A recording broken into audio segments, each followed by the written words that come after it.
Hello and welcome to Spirit Touched.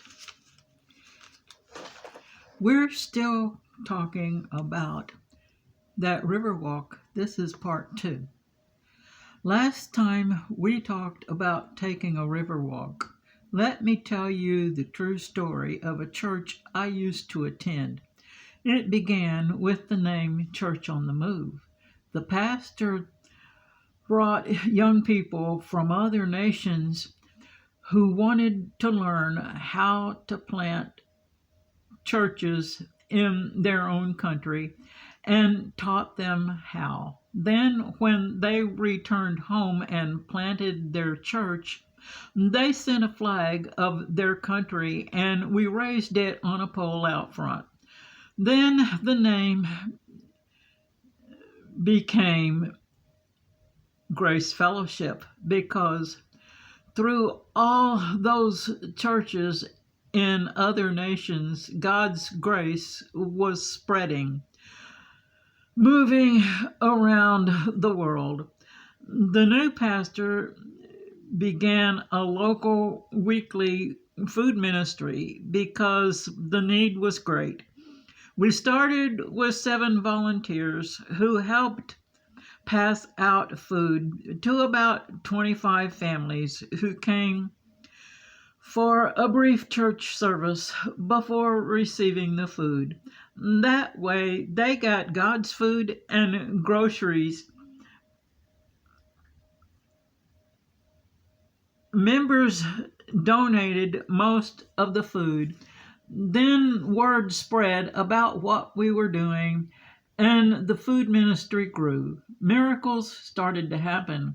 We merged with another church, which gave us more volunteers, and more needy families came. Until after 17 years, there were 70 volunteers, and that they were helping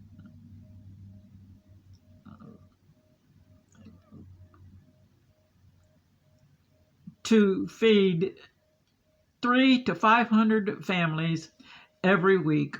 When school started each year, the children of the families got backpacks with school supplies inside, 5 pairs of socks, and underwear along with a jacket.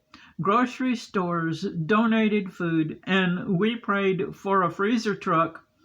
Yes, God gave us one free, and it met every requirement we asked Him for. We called the ministry Feed the Multitudes. From time, Feed the Multitudes. From Matthew 14, 19, and 15, verse 16. Then look at what Jesus said in Matthew 16, 8 through 11, because we were feeding God's hungry people, even more bigger miracles began to occur. People who needed them began to get jobs, even cars. A few even got houses. The pastor had a nightly radio program called Praise in the Night from Isaiah 30, verse 29. Pastor told the audience about the food ministry and the miracles. People started coming to the church to see for themselves. People were getting healed. When Hurricane Katrina hit, many of those displaced families who came to this area began to attend. Supernatural things began to happen at the church. A Channel 11 staff member was a church member. She told her news boss what was going on. She began to film the services A church in Florida heard about the food ministry and asked our director to come teach them how ours worked.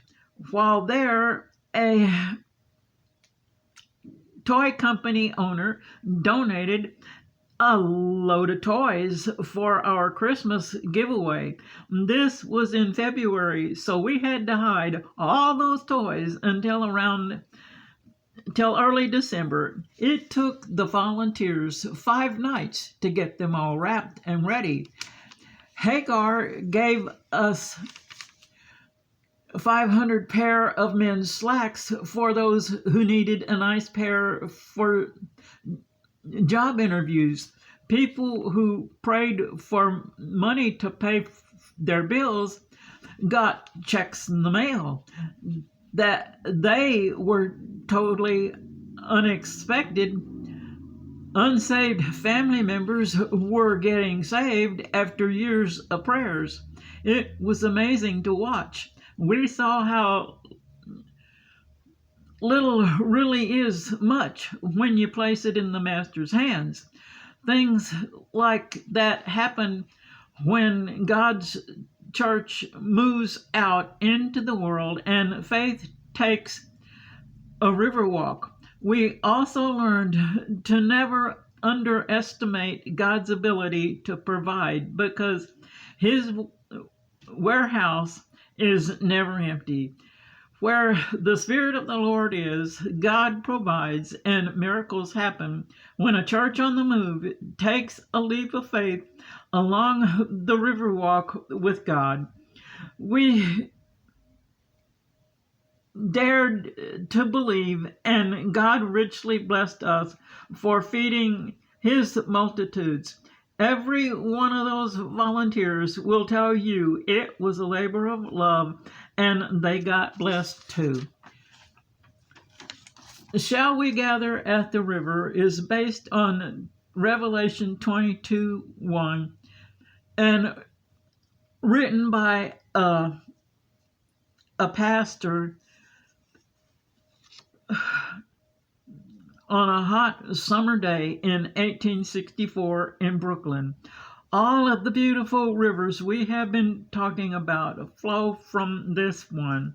It contains the pure water of life. That's why it's crystal clear. It's why it sparkles like diamonds. Its source is under the throne of God and the Lamb. Angel feet have splashed in this river to cool off after earthly assignments. It will flow forever. When they splash in it, the spray is silver. Not only will we walk by it, we will worship by it, because it's also the river of joy. We will be happily splashing in it. It's where our final earthly burdens will be laid down. Its grace will deliver our spirits. It's where we will get our robe and crown of heaven. We will be there soon, because it's where our earthly pilgrimage ends. Our hearts will be overflowing with happiness, full of the song of peace.